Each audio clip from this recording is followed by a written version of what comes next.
Buenas noches, profe. Buenos días por allá. Ahora sí, ¿qué sería qué sería el tema?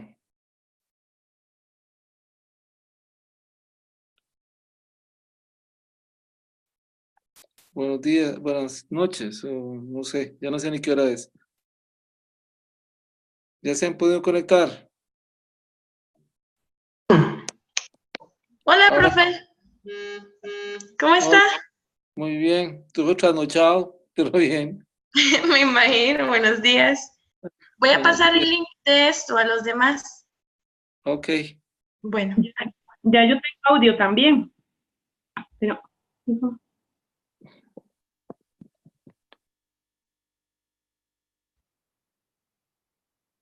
a mí me escuchan, sí. sí, yo te escucho, Janet. Ah, bueno, Bueno, ya la compu no me... yo me quedé, a mí se me murió la compu y la tableta se me paralizó, no sé por qué, no sé si me la hackearon y estoy con el teléfono, así que se imaginarán Uh, lo incómodo que estoy. yo lo que Pero te iba a decir era que intentaras enviar, pero estoy viendo que ya todo el mundo entró. ujú, El link completo, tal vez así puedan entrar.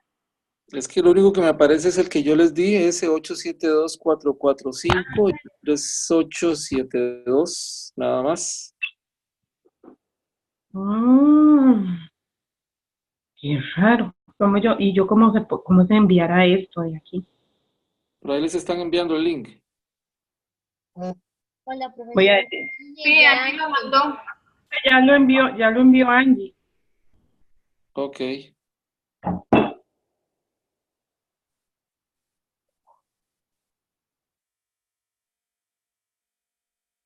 ¿Qué tal? ¿Cómo les ha ido? Bien. ¿Cómo le fue en el viaje? Es un viaje muy cansado, son, ¿qué? Son 14 horas de viaje, más o menos. Muy Y pesado, todavía no se ha recuperado. me ha costado un poco porque llegué y la agenda ha sido muy intensa también. Y más bien, yo terminé de trabajar anoche a las 2 de la mañana. O sea, tengo dormido 3 horas, nada más, Oh, porque teníamos que arreglar un problema que teníamos con un festival de cine, que tuvimos un problema con la película que vamos a presentar. Entonces, por el tipo de horario, tuvimos que seguir con el centro de cine hablando y nos dio las 2 de la mañana de acá, ¿no? claro. Entonces, ese es el problema, que cuando uno necesita arreglar cosas con Costa Rica desde acá, aquí es muy tarde, entonces te vas a dormir a una, a las dos. Claro, claro, Se ve claro, muy claro. borroso, ¿verdad? Se ve muy borroso el video. Tira, Un poquillo, sí, que no sé qué un es de poquito. que si Esa es subo la mala, luz, profe. La luz. si subo mala luz, lo Hola, voy a Yenet. pausar. Hola, Víctor, ¿cómo estás? Todo bien, todo muy Hola, bien. Víctor. Qué bonito verlo. Hola, Sí. Viviana, un abrazo. ¿Cómo han pasado? Bien, aquí estamos todos muy bien. Bueno. Saliendo adelante, dijo aquel. Y profe, ¿ya se acostumbró a la comida turca? Más o menos, pero es muy Profe, bueno. dígame que tomó té de manzana, por favor. En Todavía nombre de... no, Pero solo ya, café, solo café porque ha sido muy intenso, entonces el té es como para descansar. pues sí, por favor. En cambio, hay que tomar café porque no nos alcanza el día. Está muy intenso esto. Sí, eso sí se Podemos lo llevar creo, pero café de Costa Rica. que le lean la taza. Ok, vamos a ver. Bueno, ya estamos bastante, yo creo. Sí, es que le queda muy fuerte la luz que tengo acá y es que todas las luces aquí son indirectas. Entonces, queda muy pesado. Pero bueno, vamos a ver qué podemos hacer. Profe, para hacer las 3 de la mañana en Turquía, yo creo que la luz es punto de aparte. Así que no se preocupe. Ok,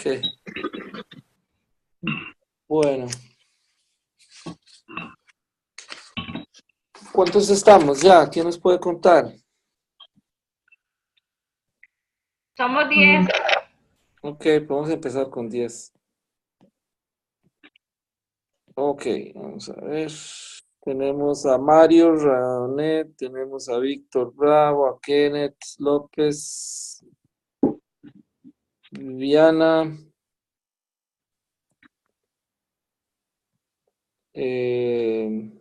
alguien con un Huawei MediaPad.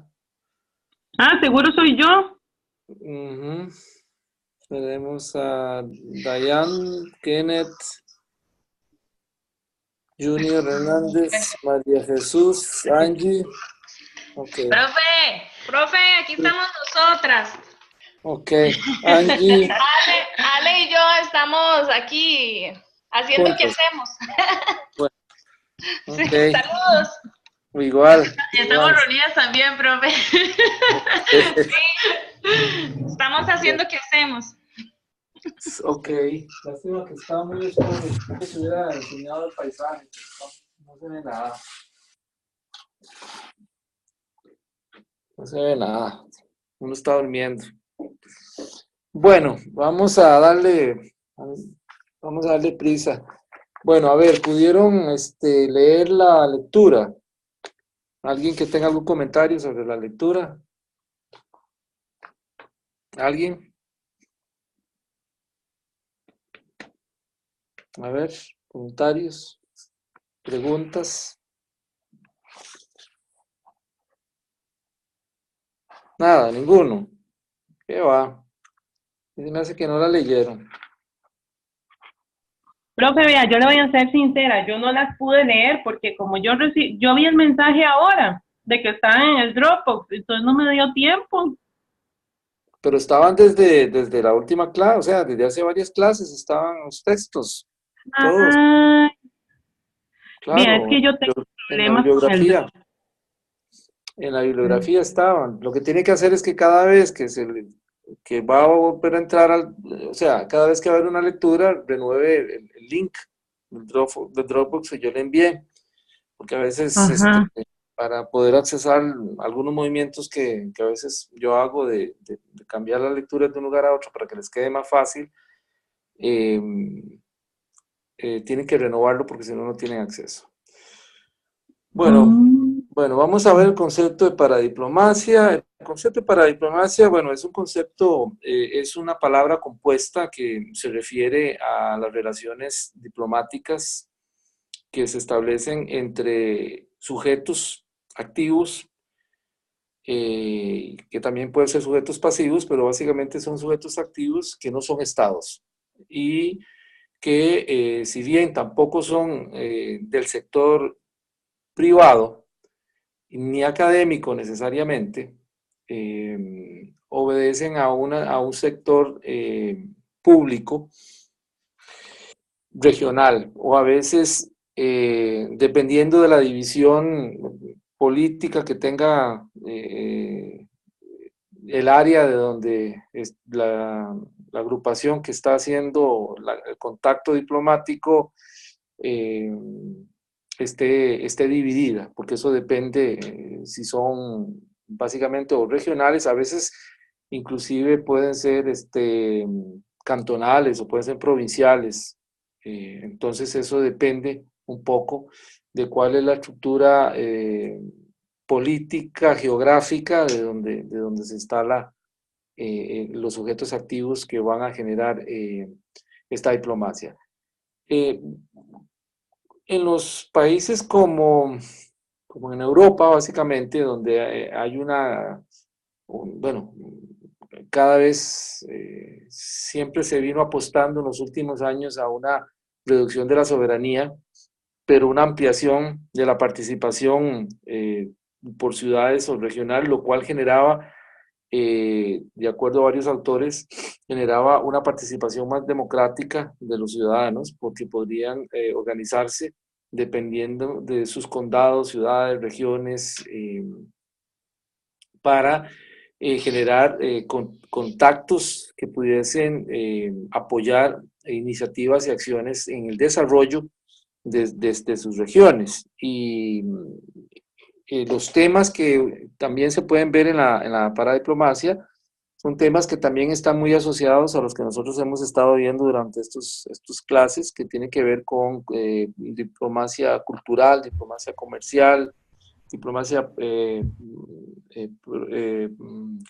promocional, sí, desarrollo institucional, migración, derechos humanos, medio ambiente, seguridad, dependiendo, hay varios temas que se pueden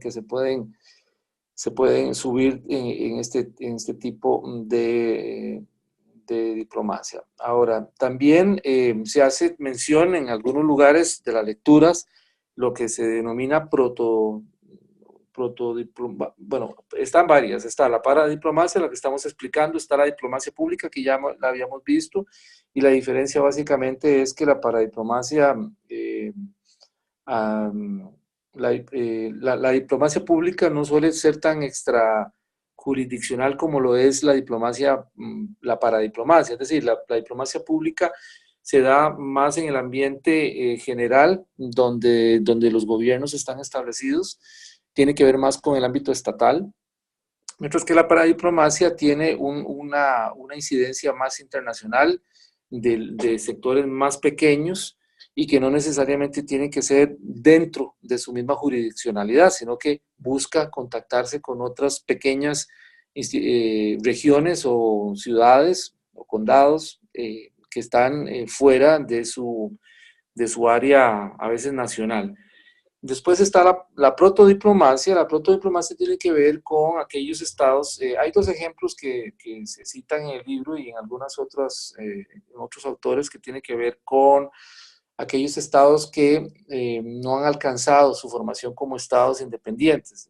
Se utiliza usualmente el ejemplo de Cataluña y también del caso Escocia, por ejemplo, que busca activamente una independencia y generar actividades paradiplomáticas para complementar esa protodiplomacia, es decir, las primeras estrategias que buscan para generar alianzas para diferenciarse. O sea, la protodiplomacia tiene que ver con las primeras actividades que se generan para lograr que otros sujetos internacionales le presten atención y les dé, por lo tanto, una identidad que no se la dan necesariamente los estados a los cuales, de donde provienen, o con los estados que están asociados.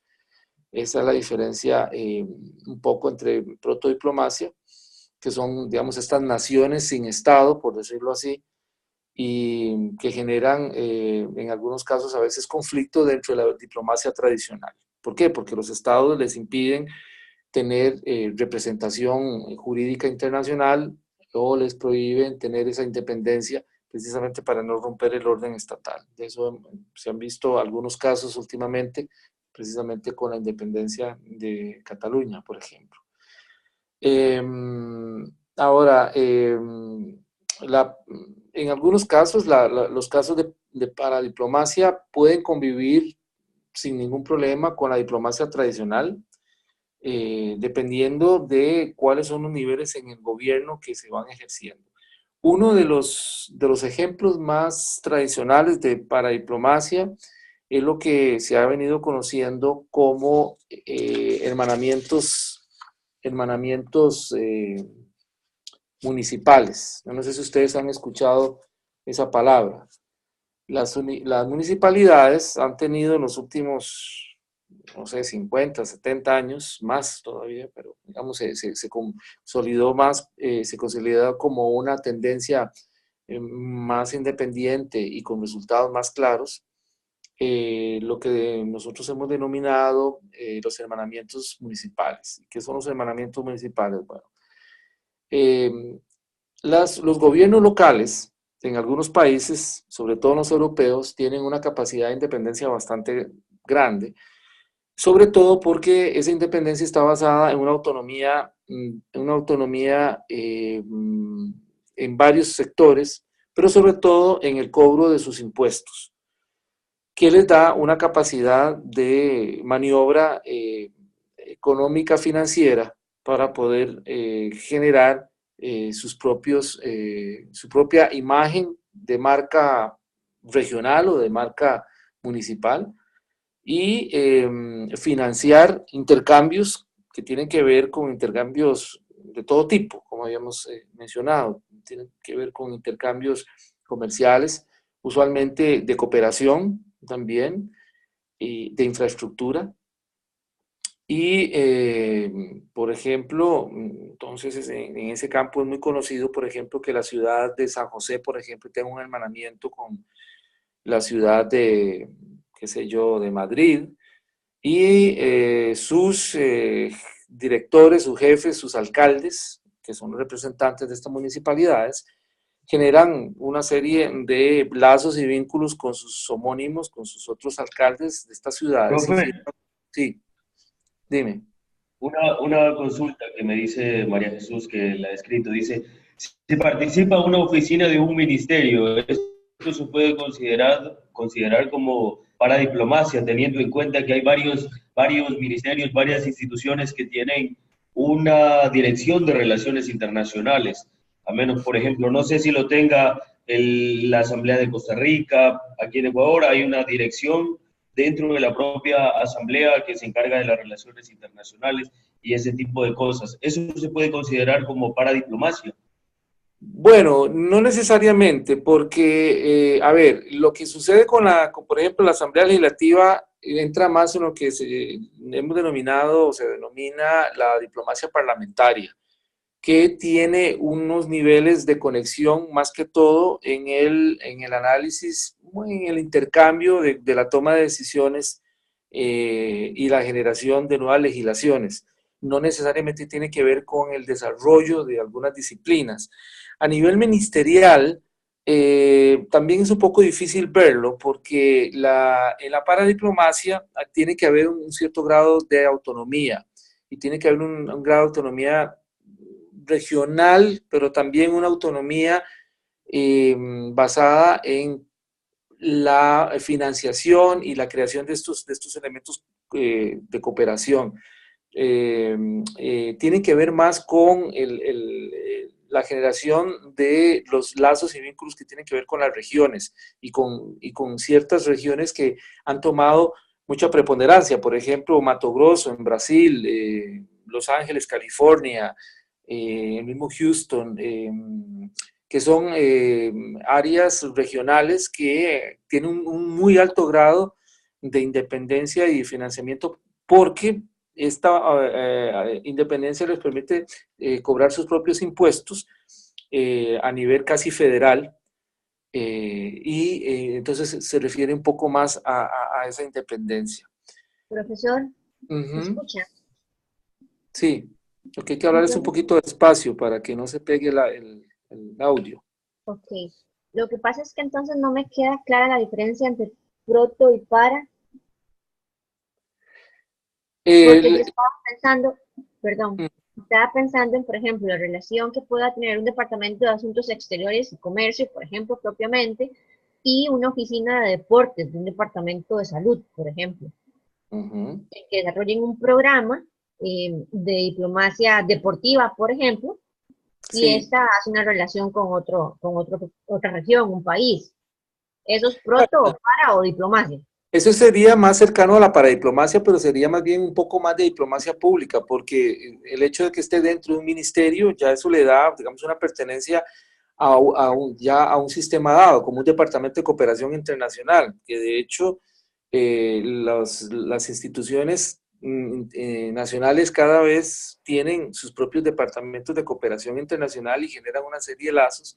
Y yo les había comentado cuando estuvimos en la clase de los ODS, que la tendencia, al menos en Costa Rica, es, lo cual no sé si está bien o mal, lo que pasa es que genera más orden, pero no necesariamente más libertad y democracia a la hora de generarse las vinculaciones entre las entidades públicas, que es el hecho de en Costa Rica la Dirección de Cooperación, al menos de Cancillería y Planificación, lo que están tratando es de unificar todas las oficinas de cooperación que tienen las diferentes instituciones públicas.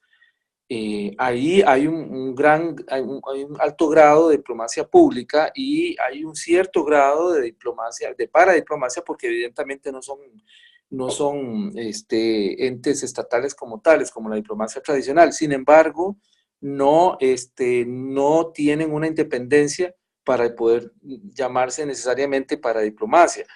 ¿Por qué? Porque no tienen precisamente una independencia del gobierno central. Y eso sucede más con las zonas regionales donde se crean sus propios autogobiernos o gobiernos locales, por eso se llaman gobiernos locales. Y la protodiplomacia tiene que ver más con aquellos que quieren, como gobiernos locales, quieren independizarse más de los estados. Los gobiernos locales siguen dependiendo de alguna manera, si son federales, siguen dependiendo de un estado general. Mientras que los que están relacionados a la protodiplomacia es general, como proto quiere decir de lo más básico, de la necesidad de poder identificarse precisamente utilizando los lazos internacionales para que la comunidad los visibilice. Cuando los estados a los que han estado ligados no los visibiliza, los quieren absorber y ellos no quieren dejarse absorber por esos estados y tener una independencia. También sucede como en Canadá, ha habido muchos movimientos separatistas también, regionales, que tienen que ver un poco utilizar esa protodiplomacia para que sean identificados. Entonces la paradiplomacia tiene que ver un poco más con regiones, tiene que ver un poco más con gobiernos locales. No sé si me captó las diferencias. Profesor. Señor, Sí. gracias. Profe, Sí. digamos, por ejemplo, cuando yo trabajaba en Demuca, ahora que no sé, se me viene a la cabeza, yo recuerdo que, digamos, por ejemplo, bueno, aquí en Costa Rica nosotros tenemos una asociación de municipalidades y en Centroamérica cada país tiene una asociación de municipalidades. Entonces, cuando ellos se reúnen o cuando ellos bueno, empiezan a trabajar en conjunto, eso se puede ver como paradiplomacia. Claro, porque la diplomacia es una actividad reservada para los gobiernos de tipo intermedio, o sea, gobiernos de provincias, municipalidades, y que no son instituciones privadas, son este tipo de paradiplomacia. Las universidades, por ejemplo, o las universidades o las empresas privadas pueden tener relaciones internacionales, evidentemente, pero no son paradiplomacia. Paradiplomacia tiene que ver con estos gobiernos locales. Por eso es que el mejor ejemplo de la paradiplomacia son los gobiernos locales y los hermanamientos municipales. Profesor, Ajá. hay dos situaciones ahorita, digamos, a nivel municipal que podrían contemplarse ahí. Y en el caso de Costa Rica se está tratando de crear una plataforma de cooperación internacional liderada por el IFAN y, bueno, convocando a todas las municipalidades para que en algún momento se tenga en los 82 municipios y también inclusive los consejos municipales de distrito, oficinas de cooperación internacional. Entonces, digamos, lo que se despliegue ahí podría entenderse como paradiplomacia. Absolutamente, absolutamente. El gran debate que se está generando ahora para el tema, porque el concepto de paradiplomacia vino mucho antes del concepto que tenemos ahora del desarrollo de los objetivos, de desarrollo sostenible, es que dentro de la parte de la gestión, de la unificación de la gestión de los gobiernos para buscar el desarrollo, se trata que haya más unicidad, más unificación a la hora de trabajar y buscar más concentración. Y hay un debate, al menos en la Cancillería hay un debate muy fuerte que tiene que ver con esto, porque hay que comparar hasta dónde es cierto que hay un mayor control y un mayor orden si hay una centralización de las actividades de cooperación de las diferentes entes. ¿Por qué? Porque si nosotros queremos tener una agencia de cooperación, como la tienen varios países, que es una agencia nacional, que tiene casi es como un ministerio de gobierno, donde se concentran todas aquellas necesidades que el Estado, en este caso costarricense, tiene, pero al mismo tiempo cuáles son las buenas prácticas que el Estado tiene. O sea, creo que el Estado costarricense puede ofrecer a nivel triangular o a nivel sur-sur o en relación norte-sur, las capacidades para poder desarrollar programas de cooperación y de asistencia. Lo que dicen los que están de acuerdo con esta teoría es que el problema que se ha dado en el pasado es que precisamente muchas municipalidades, sobre todo, hacen sus hermanamientos, hacen sus intercambios de cooperación, y en algunos momentos las agencias de cooperación ya a nivel más grande, estatal, cuando toman contacto con los estados de donde vienen esas regiones, se dan cuenta que ya han trabajado sobre temas y van avanzados sobre temas que no están controlados, y en algunos casos la cooperación no ha sido efectiva. En otros casos, la cooperación ha sido deficiente o no ha sido paralela entre las dos regiones, por lo tanto, ha generado más que una ayuda, un conflicto, porque una región termina pues más comprometida que la otra. Por eso es que los que apoyan la centralización de la cooperación están un poco en contra que esto suceda aquí. Y les voy a contar una experiencia. A mí me llamó el Consejo Municipal de Heredia porque me visitaron dos funcionarios del Consejo Municipal sobre un tema de planificación que yo estaba llevando en la Cancillería. No era precisamente cooperación, porque ellos salieron a buscar cooperación como provincia. Y tanto fue un poco el desatino como lo estaban manejando, porque fue bastante desatinado, que, por ejemplo, fueron a visitar varias embajadas, la embajada de China, la embajada de Alemania, la embajada de Corea, y entonces pidieron citas con los embajadores y le dijeron: mire, nosotros somos del Consejo Municipal de nuestra ciudad y venimos a intercambiar nuestras buenas prácticas y nuestra relación con alguna ciudad de su país. Bueno, muy bien. Entonces, ¿qué les dijeron? Bueno, a ver, ¿y cuáles son los temas que ustedes quieren desarrollar? ¿Cuáles son las buenas prácticas que ustedes tienen y cuáles son las áreas donde ustedes necesitan y cuál es el estudio que ustedes tienen para determinar que mis provincias, que alguna ciudad que yo tengo va a converger necesariamente con una necesidad que ustedes tienen?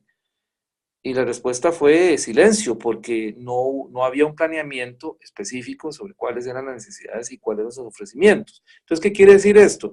Que al no haber una conexión con una agencia de cooperación que les pueda guiar y explicarles exactamente cómo es que se hace la cooperación, cuáles son las ventajas que tiene el país, evidentemente estas personas no solo hicieron un poquito el ridículo, sino que también no llegaron a nada. ¿Por qué? Porque no pudieron ofrecer nada, porque ni siquiera habían hecho un planteamiento de cuáles eran sus potencialidades. Entonces, cuando tuvimos la reunión ahí en la municipalidad de Heredia, lo que yo les explicaba era este ejemplo, para que no chocaran con pared y tampoco para que no quedaran en una situación de ridículo, porque después ya cuando se instalaba un poco más qué era lo que querían y hacían un estudio más detallado, volvían otra vez a pedir la cita y ya no era tan fácil que les dieran la cita, porque bueno, habían quemado, por decirlo así, una primera oportunidad de poder generar estos hermanamientos o estos enlaces. Cuando yo les puse esto a la dirección de cooperación, facilitó un funcionario experto en temas de cooperación de este tipo, y precisamente fue y se les explicó que primero lo que tenían que hacer era estudiar cuáles eran los ODS, o sea, los Objetivos del Desarrollo Sostenible, para que todas las políticas que iban a tratar de intercambiar estuvieran sujetas a ese esquema. Porque dentro del el nuevo dibujo de la cooperación internacional tiene que pasar o tiene que respetar estos ODS. Entonces, primero hay que saber qué es lo que se tiene y qué es lo que no se tiene, y segundo, si lo que se tiene o lo que se va a pedir que no se tiene está dentro de este marco, de estas necesidades. O sea, cómo yo voy a paliar, digamos, el problema del medio ambiente que tengo en provincia, cuál es el problema que tengo con el espacio, o con ciertos sectores donde hay todavía niños de pobreza, o mala educación, o niños que no tienen acceso fácilmente a las escuelas, si tienen que atravesar ríos, si tienen que montar a caballo para poder llegar a una región. Es decir, es muy complejo y lo que se necesita es un mapeo necesariamente previo. Entonces, por eso es que la discusión de la cooperación se ha fijado un poco más en esto.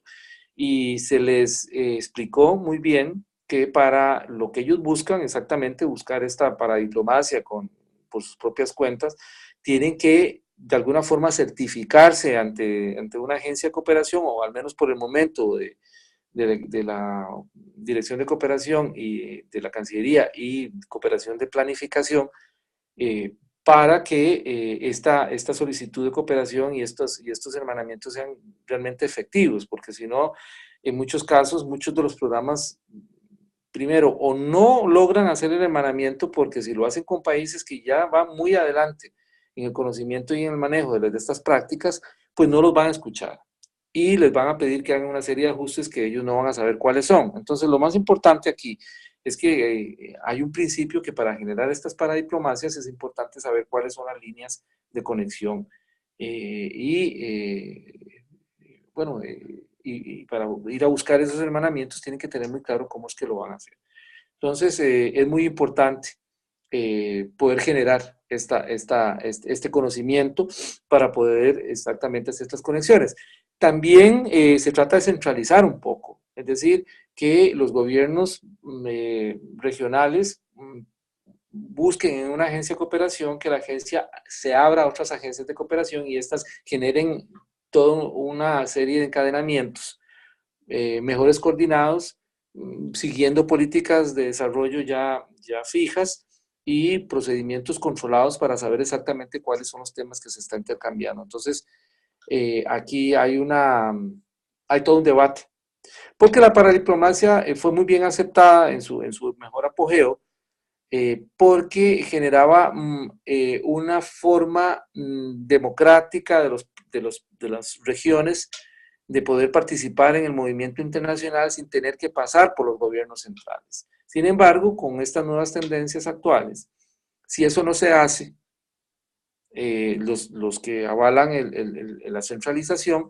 generan mucha pérdida de tiempo, mucha pérdida de recursos, males entendimientos. Entonces, se ha hecho esto como guiar un poco más la paradiplomacia. Entonces, hay dos tendencias que están en este momento en análisis, ¿verdad? La paradiplomacia tradicional y la centralizada, que ya le hace perder paradiplomacia, porque ya la sujeta más al gobierno central.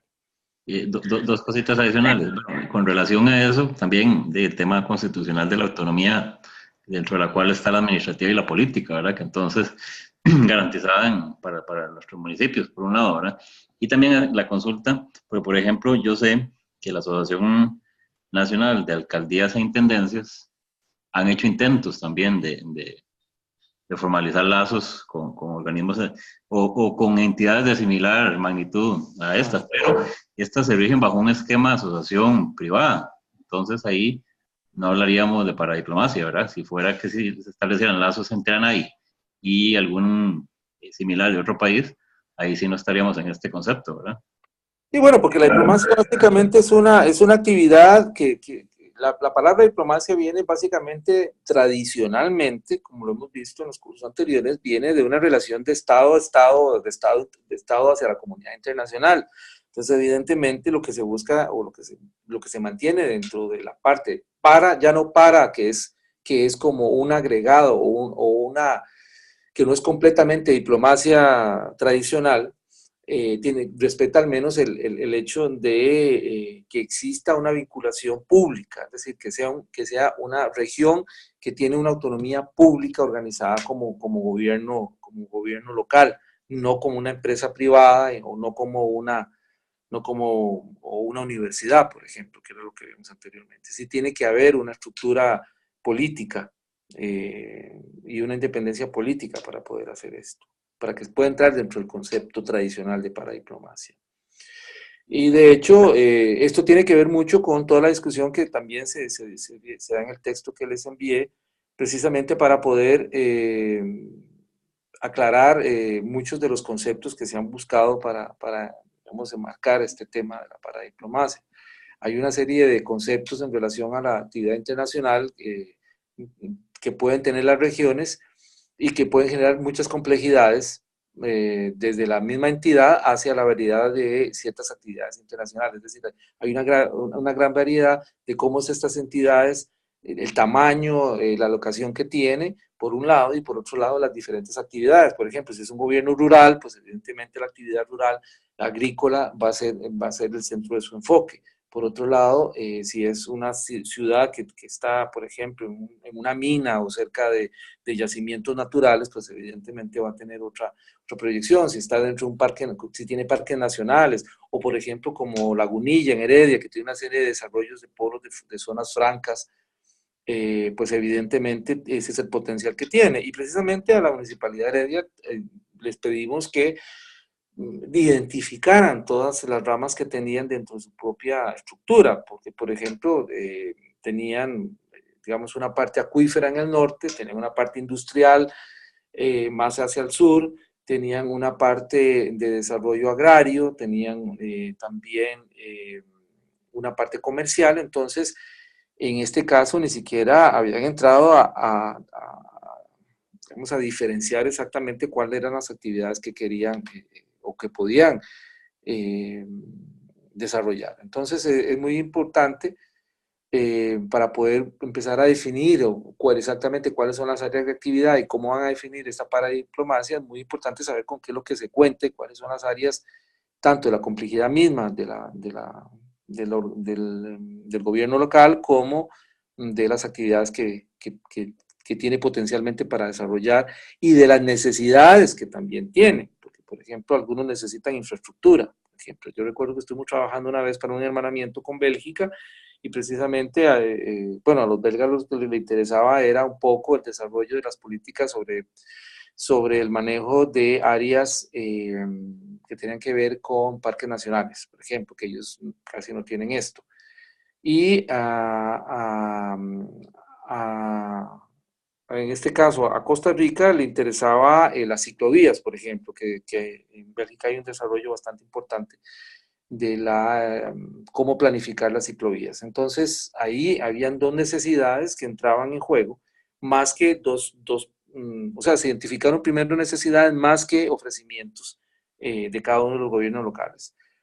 Entonces, esto lo que hace es precisamente demostrar la complejidad que se tiene muchas veces y el conocimiento que hay que tener para poder realizar estas actividades y no caer en un problema de definición, que es a veces lo que ha costado en la paradiplomacia para poder entenderse, y por eso se arriesga a que tenga que venir los gobiernos centrales y ponerlas en cierto orden, porque si no se identifican bien, como le digo, cuáles son sus potencialidades, sus áreas y su complejidad, pueden caer en esto.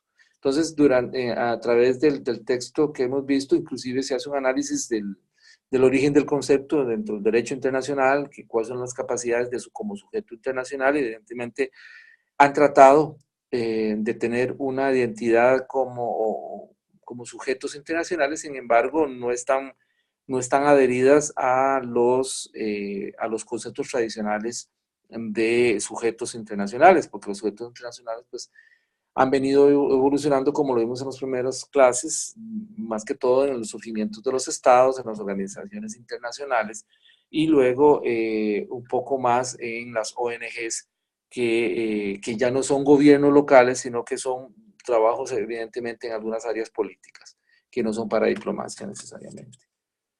Profe, cuando, digamos, por ejemplo, la cooperación española, una de las cosas que trabajaba antes, cuando estaba trabajando directamente con gobiernos locales, era que ellos efectivamente, digamos, nos guiaban en el sentido de que nos decían, bueno, nosotros iban efectivamente con los objetivos de desarrollo sostenible.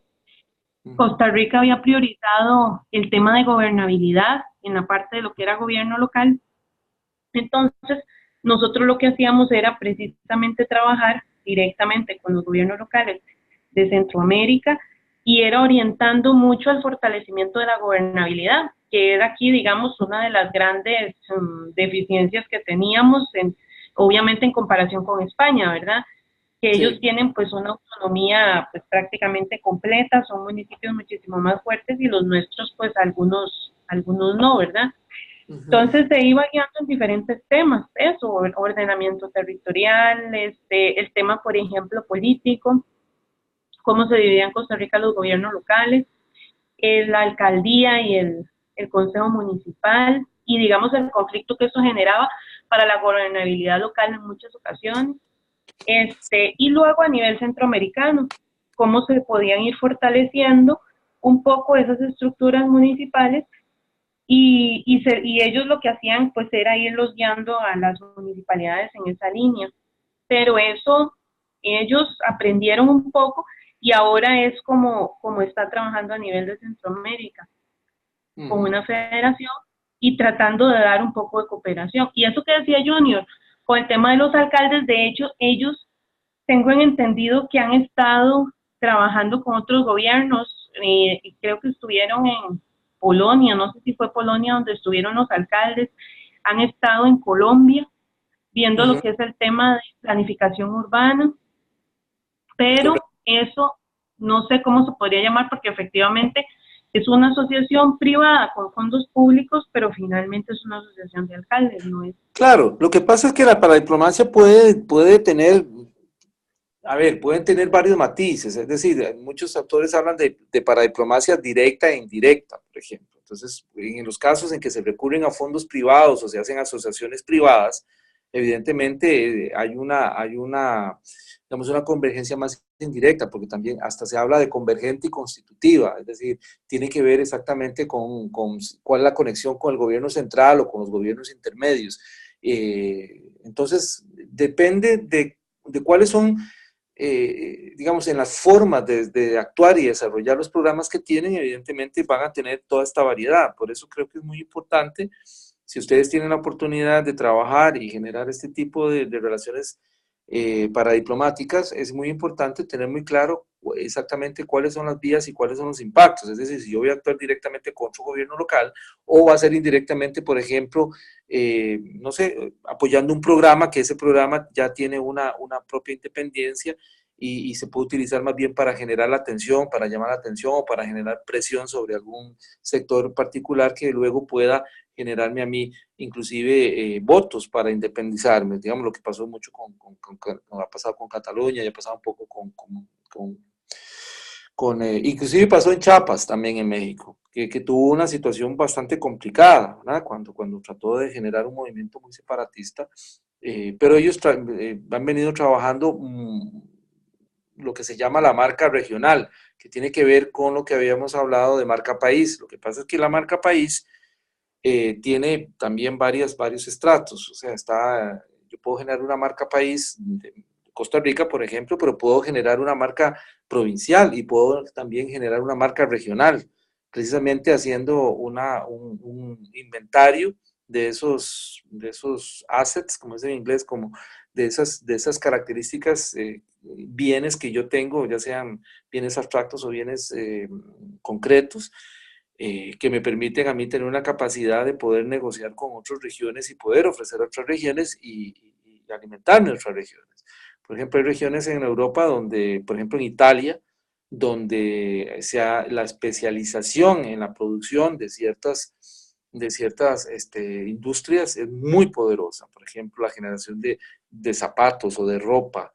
Inclusive aquí en Turquía existe un anillo de generación de textiles muy fuerte y aquí producen cosas de seda impresionantes o las alfombras, etcétera. Entonces, todo depende de cómo se maneje esta relación, cómo usted la ordene, así afecta evidentemente la relación paradiplomática y así va a ir cambiando de nombres dependiendo de cuál es cómo usted la va a ejecutar. Entonces, como le digo, si usted eventualmente tiene se le presenta la oportunidad de tener una experiencia, es muy importante saber cuáles son las vías en que usted va a desarrollar esta paradiplomacia, porque ¿cuáles son las vías de la diplomacia tradicional? Bueno, las visitas de Estado, el intercambio de notas, la firma de acuerdos, el envío de diplomáticos, la apertura de embajadas. Esos son los trámites, digamos, de la diplomacia tradicional. La paradiplomacia tiene otros recursos, por ser más pequeño, donde el movimiento tiene que ver mucho con qué es lo que yo ando buscando y cómo yo quiero lograrlo y cuál es la independencia que tengo para hacerlo. Entonces, aquí se ve muy claramente cómo se puede generar las diferentes y cómo yo tengo que identificarlas para poderlas manejar. Inclusive, a veces se han hablado de extremos en los cuales se ha generado mucha independencia, de tal manera que se da casi una situación de rompimiento con el Estado central. Digamos, cuando una región se vuelve muy poderosa. Yo recuerdo que Cochabamba, por ejemplo, en Bolivia, que tiene un gran potencial, tiene recursos muy fuertes, tiene una gran autonomía municipal y tiene líderes políticos muy fuertes y muy bien afincados, que esto lo que puede generar es más bien una protodiplomacia, porque algunos han empezado y hubo un tiempo, hace unos 15 años, que se pensó, y había algunos autores que han escrito sobre esto, del apogeo de los regionalismos, de la independencia regional. Entonces se hablaba precisamente de estas regiones como Los Ángeles, California, por ejemplo, que solo Los Ángeles, California produce lo que puede producir un estado en desarrollo. Y tienen toda esa capacidad, y además, por como ser un estado federado, puede tener una gran independencia. Sin embargo, todo esto que lo empezó generando mucho, bueno, empezó en Centroamérica, aunque no lo creamos, empezó el regionalismo y luego pasó a Europa, donde se fortificó más. Ahora, más bien lo que tenemos es una regresión a los estados más bien consolidados y lo que se trata más bien es que estas independencias estén controladas. Por ejemplo, de lo que está pasando con lo que pasó en España, por ejemplo, que tuvieron que refugiarse estas autoridades que hicieron un referéndum y se les acusó de traición y tuvieron que irse a Bélgica, o lo que ha pasado también en la tendencia independentista o separatista que tenían en el mismo Canadá. Se han venido reduciendo. Las políticas ahora son más de descentralización del Estado, al estilo Trump, por ejemplo, que es volver a América para los americanos, Estados Unidos para los estadounidenses y generar más bien una cohesión hacia adentro y evitar más bien, que se abran estos regionalismos. Entonces, son movimientos que van y vienen y es importante tenerlos presentes, estar viendo qué son, cómo son. Bueno, entonces dentro de todo este proceso de tratar de generar un concepto, es importante tomar en cuenta pues todos estos temas del fenómeno de la paradiplomacia, ya sea como lo hablamos regionalmente, algunos hablan de federal, dependiendo de cuál es la estructura del Estado de donde estas devienen. Luego, más adelante, hay un apartado que quería señalar que tiene que ver un poco con... vamos a ver, sí, porque casi todos los medios hablan, bueno, de todo lo que pasó en Quebec, de lo que ha pasado en Bosnia-Herzegovina, en Cataluña. Hay muchos ejemplos. Por ejemplo, los Länders alemanes, las regiones belgas, por ejemplo. Bélgica es muy particular también. Es decir, Bélgica tiene 3 gobiernos en un solo estado y tienen un parlamento con tres fracciones diferentes que toman decisiones para sus regiones cada uno. Y algunos se someten a algunas políticas y otras no. Y además tienen 2 fuentes de pensamiento muy diferentes respecto a cómo aplicar sus leyes. Una es más latina y la otra es más anglosajona. Entonces hay una serie en la parte de buscar una definición dentro de los aspectos de derecho internacional, cuáles son estas definiciones. ¿Qué más les podría mencionar? Vamos a ver qué es importante. Bueno, ya aparte de las definiciones, vamos a ver, no se me olvide.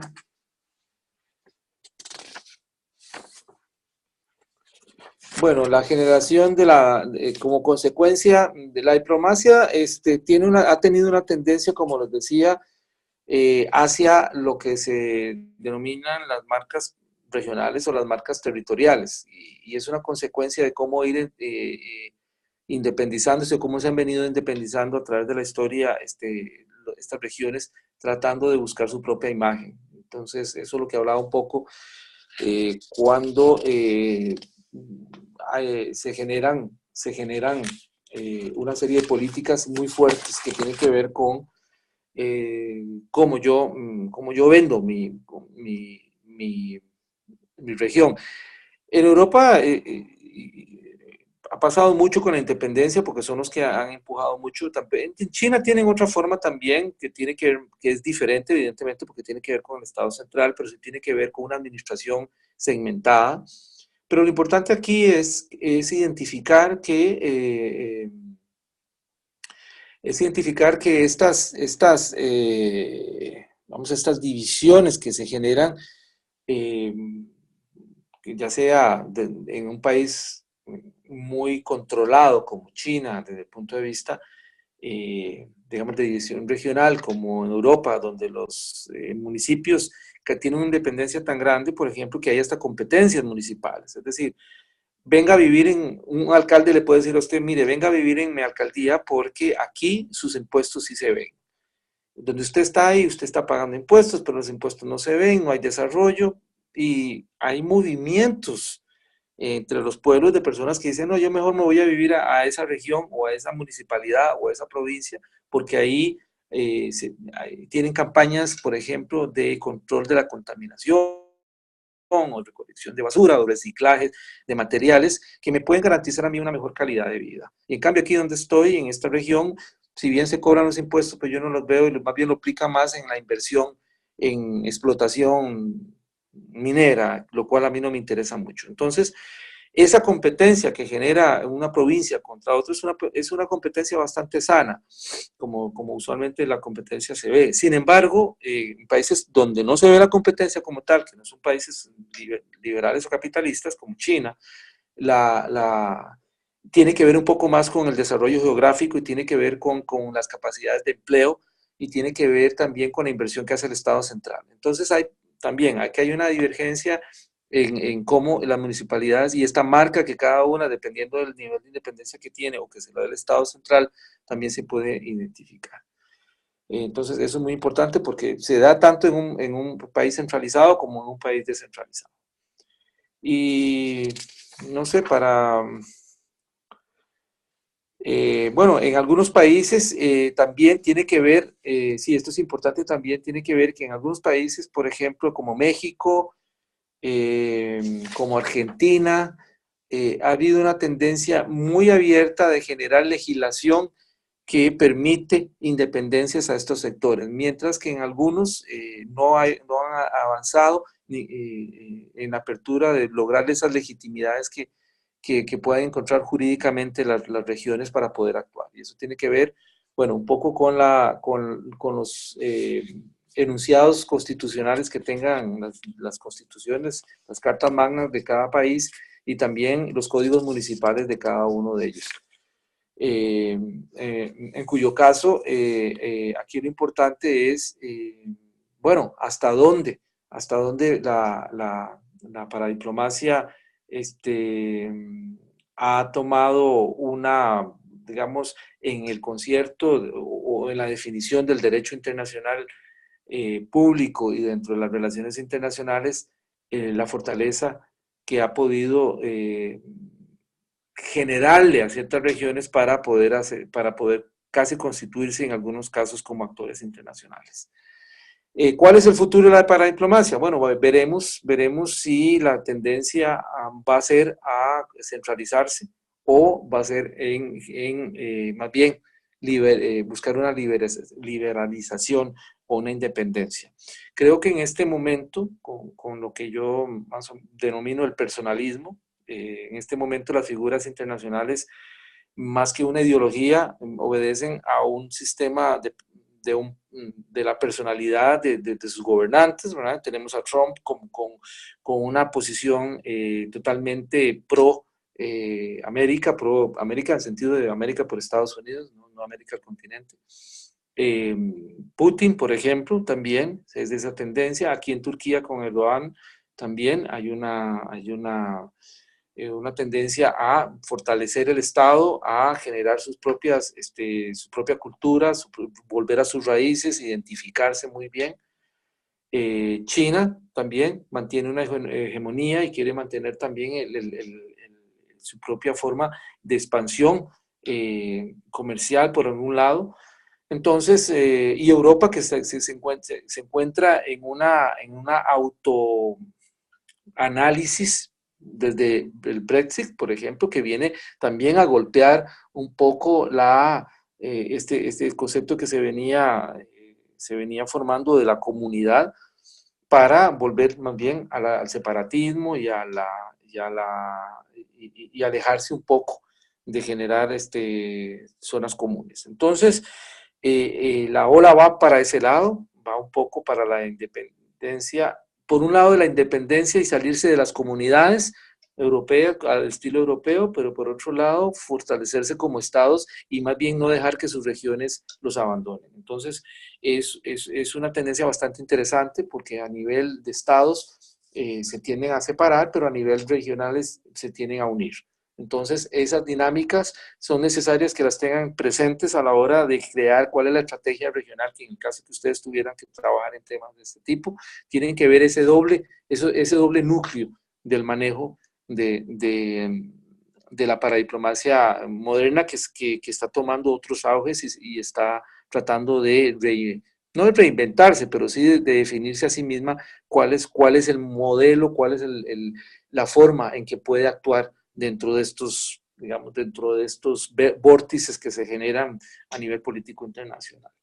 Digamos, yo diría que eso es lo más importante dentro de lo que estamos hablando. No sé si dejo algo por fuera. Déjenme ver. Bueno, finalmente la paradiplomacia y la diplomacia normal o tradicional pueden convivir pacíficamente, buscando cuáles son los niveles de autogobierno que se deben respetar, precisamente dependiendo de cuál es la estructura constitucional que tenga y también la forma de gobierno, es decir, si es federal o si es república o etcétera, si es provincial, y que dentro de estos vórtices que generan, cómo ambos pueden trabajar conjuntamente para buscar mejores provechos y mejores relaciones entre ellos mismos y hacia afuera al mismo tiempo. Entonces, bueno, este sería básicamente el tema de la paradiplomacia que quería mostrarles, porque es una de las tendencias que tuvo muy cerca a la diplomacia pública, muy cerca a la diplomacia promocional de marca país, que ya tiene que ver no con marca país específicamente, pero tiene que ver con marca regional, con marca provincial, con marca municipal, más digamos, en un aspecto un poco más pequeño. Yo no sé si tienen más preguntas, si quieren hacer algún comentario sobre el tema, y si no, para la próxima clase tendríamos 2 eventos, que sería el double tracks o two tracks, que son el análisis que vamos a hacer de cómo la política tiene dos vías para poder generar diplomacia, y luego la entrega de la segunda investigación que tendrían que entregarla en el tránsito de una semana, partiendo de la clase número 10, que supuestamente tendría que ser hoy, porque la 9 tenía que ser la clase pasada. Entonces, tendrían que ustedes comenzar a correr ahorita, hoy, para que la próxima semana puedan entregar la segunda parte. ¿Estamos? Profe, ¿puede repetir lo último? Estamos hablando del segundo caso de análisis. Sí, correcto, porque habíamos quedado que era clase 10 y la clase 10 sería hoy. Entonces, ¿se lo mandamos mañana o esta semana? Tienen de hoy hasta la próxima semana. Okay. Una semana de tiempo. Está bien. ¿Ok? Sí, y el trabajo final, ¿para cuándo había que presentarlo, profe? Pero para revisar aquí los apuntes. Después de la última clase, que se llama Futuro de la Diplomacia. El 20 de noviembre, sí. 27. En la que se llama, en la que denominamos Futuro de la Diplomacia. Que lo que vamos a ver básicamente en Futuro de Diplomacia es el proyecto de diplomacia que plantó el gobierno actual. ¿Cuáles son las diplomacias que va a utilizar y cómo las está proyectando? Está bien, gracias, profesor. No, encantado. ¿Alguna otra intervención? Profe, el trabajo final es individual, ¿verdad? Sí, porque tiene que ver con la tesis de cada uno. Es simplemente una descripción del cuestionario. Recuerde que el cuestionario que les di en la primera clase es la línea de trabajo. Entonces, aplicar todas las que hemos visto en cómo les afecta en su trabajo en mayor o menor cantidad. Y es una cosita de 2 páginas, 2 paginitas lo más, 1 página y media, para que hagan la relación de estos temas con su tesis. Nada complicado. Ok, perfecto. Ok. Entonces, si me lo permiten, yo me voy a enroscar un ratito más porque tengo mucho trabajo hoy, necesito dormir un poquito. Gracias, profe. Un buen día. Bueno, un gusto Muchas saludar. gracias. Buenas noches, gracias. Bueno, que estén bien, nos vemos para la próxima semana. Todavía no he decidido si la próxima clase le pido a una colega que se las dé presencial, pero si no pudiese arreglarlo, porque la verdad es que la cosa aquí está muy intensa, lo trataríamos de hacerlo igual como lo hicimos hoy. Yo le voy a hablar bueno, tenemos que hacer una recuperación, ¿no? La ¿Cuándo lo otra, haríamos? ¿Cómo les queda bien? la otra cuestión, profe, es que si usted puede grabar la clase, ¿no? A veces era una metodología que funcionaba con el profesor Sergio Moya, que cuando se le presentaban estos inconvenientes, nos grababa la clase, nos enviaba el link y nosotros podíamos acceder a la clase, ¿no? Se lo planteo como alternativa, pero la decisión la toma usted. Sí, es una posibilidad que la estoy pensando. Tengo que ver cómo lo hago porque no manejo muy bien. No sé si lo hacen en este mismo sistema, que tienen un recording aquí y uno puede grabar y después lo que pasa es que no sé cómo manejarlo bien, por eso es que no lo tengo como primera línea, pero sí podría grabarla en un video y después hacerles llegar el video por correo común. Ese puede ser una forma. Entonces, voy a analizarlo de aquí al jueves y el jueves les aviso cómo lo hacemos, porque si la hacemos por esta vía podríamos hacerla, algunos me dijeron que entre semana, otros me dijeron que un sábado. Entonces el problema con esto es que cuesta mucho porque todos tienen actividades diferentes y yo lo entiendo perfectamente. Entonces creo que la opción que usted me dice es una opción muy válida porque cada uno se acomodaría a esto. Entonces el jueves les aviso, les grabaría la clase. Ya los temas que vienen son temas menos complejos, ya como ustedes ven, para diplomacia es un tema menos complejo, Two Tracks no es tan complejo. Vamos a ver prospección, que sí es un tema un poco más complejo, pero no vamos a profundizar porque prospección nos llevaría a un curso de 4 meses, es decir, es muy complicado porque tiene que ver mucho con estadísticas, probabilidades, es muy matemático, son modelos matemáticos que no están ligados necesariamente a la diplomacia, sino que tiene que ver más que todo con una serie de teorías de cálculo que lo manejan más los economistas o los estadistas. Entonces, no quiero meterme ahí porque en primer lugar yo no soy ni economista ni estadista y me hice abogado porque soy pésimo con los números, entonces no me voy a meter ahí. Sin embargo, sí les puedo decir la gran importancia que tiene para generar lo que se llama escenarios prospectivos, que es un poco adelantarse a situaciones que en la diplomacia que se empezaron utilizando en el servicio secreto eh, durante la Primera y la Segunda Guerra Mundial, que era un poco hacer los análisis de cuáles eran los peligros y había estar listo para cuáles eran las situaciones antes de que éstas sucedan por una serie de análisis de estadísticas y contenido. Pero entonces esto ha ido moviéndose de la inteligencia un poco y de la generación de escenarios a generar políticas públicas y política internacional. Yo estuve dirigiendo el proyecto de política, de prospección de política exterior, que va caminando en la Cancillería, va bastante despacio, porque para poder generar prospección hay que tener una infraestructura muy buena, es decir, hay que tener una base de datos muy completa. que la Cancillería no la tiene a punto y entonces se está trabajando en un sistema que yo lo dejé bastante adelantado y bueno, ayer me enteré que va bastante bien.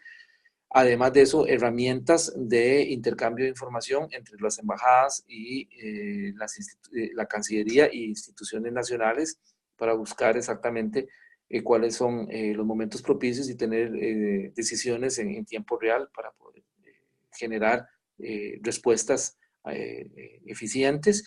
Y finalmente un cuerpo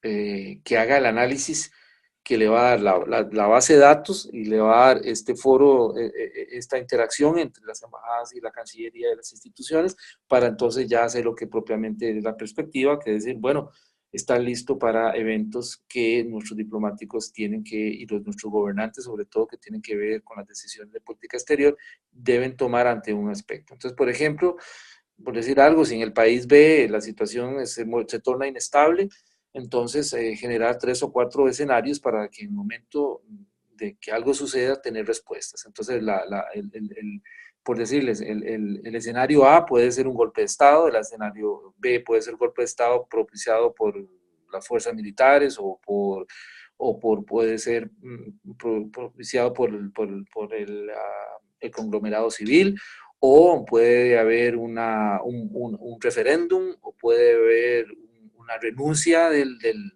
presidente y del gabinete. Es decir, se analizan los diferentes escenarios y cómo entonces nuestros países o cada uno de nuestras oficinas tenemos que reaccionar para esos escenarios. Entonces, tener escenarios listos para poder reaccionar y no que digamos, para poder accionar y no tener que reaccionar sobre cosas que no hemos hecho estudios. Entonces, eso es un poco la parte de la perspectiva sobre la diplomacia. Y finalmente, la otra clase que va a quedar es un análisis de la política, de los postulados, de los objetivos estratégicos de la política exterior de Costa Rica, en términos generales, porque no vamos a entrar a verlos en detalle, pero sí básicamente cuáles son las tendencias que Costa Rica está adoptando dentro de todos estos abordajes de diplomacia para futuro. Entonces, esos son las clases que vienen, son un poquito más livianas, son menos pesadas que las anteriores, pero esperamos ojalá terminar y cumplir con el plan que teníamos. Ok, bueno, entonces espero que para la próxima, no para la clase de reposición, sino para la próxima de la otra semana, la del lunes, perdón, hoy es martes, bueno, para ustedes es lunes, ¿verdad? Para el martes ya tendría que traer la otra parte del programa de investigación. Los dejo, hasta luego. Buen día, muchas gracias. Chao, profe. Chao, profe. Hasta luego.